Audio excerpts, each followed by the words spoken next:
मामला गोवर्धन क्षेत्र के अंतर्गत गांव जमुना मता गांव का है, जहां गांव के दबंग लोगों के द्वारा पोखर की जमीन को अधिकारियों से मिलीभगत करके कृषि भूमि दर्जित कराकर पट्टा काट दिया। जिसकी सूचना जब ग्रामीणों को मिली तो ग्रामीणों में रोष देखने को मिला, जिसकी शिकायत ग्रामीणों द्वारा आला अधिकारियों को दी गई। अधिकारियों ने मामले को गंभीरता से लेते हुए जांच करते हुए पोखर की जमीन को पोखर में दर्जित कर दिया।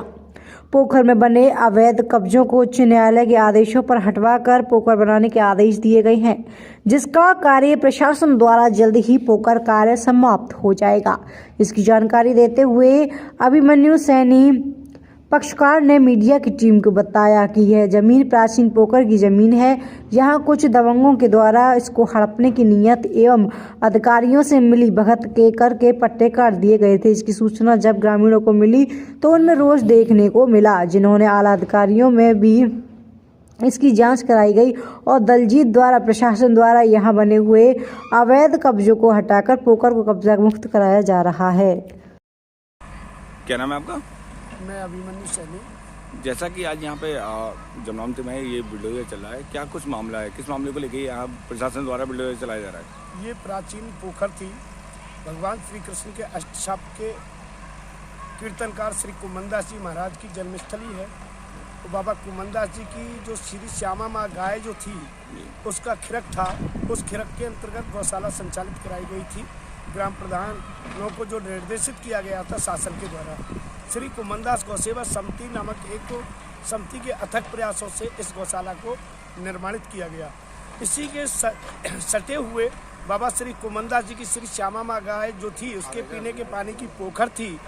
इस पोखर पर भूमाफिया व गुंडा तत्व के लोगों ने सन 1990 में चकबंदी के दौरान चकबंदी अधिकारी कर्मचारियों से मिली भगत करके इसकी नोयत चेंज करा करके एक बाहर की रहने वाली श्रीमती सावित्री देवी के नाम उक्त पोखर को नामित कराया गया, अंकित कराया गया। और उसके बाद में जब धारा वामन का प्रकाशन जब हुआ, जब ग्रामवासियों को पता चला कि इस पोखर को एक बाहर की रहने वाली श्रीमती सावित्री देवी के नाम अंकित कर दिया गया है, जिससे ग्रामवासियों में रोष व्याप्त हुआ।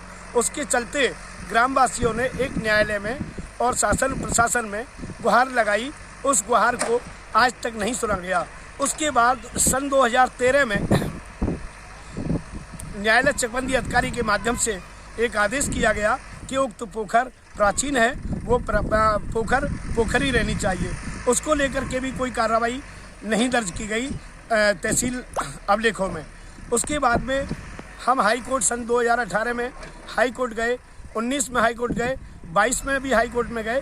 तो माननीय उच्च न्यायालय ने संज्ञान लेते हुए उक्त पोखर को अंकित कराने के आदेश श्रीमान जिलाधिकारी श्री सर्वज्ञनाम मिश्र जी को तलब किया गया। उसके तहत उक्त पोखर को तहसील अभिलेखों में तो दर्ज कर दिया गया, लेकिन इससे अवैध कब्जा नहीं हटाया गया। उसके चलते फिर माननीय उच्च न्यायालय को अवगत किया गया और इसमें कंटेम्प्ट की कार्रवाई जब की गई तो ये कंटेम्प्ट की कार्रवाई के तहत इस ध्वस्तीकरण का काम यहाँ किया जा रहा है और पोखर को खाली करने का काम किया जा रहा है। जो भी रिट के अंतर्गत इतने पर भी जो नमरान हैं और भी पोखर हैं, उन सभी को खाली करने का कार्य किया जा रहा है और किया जाएगा।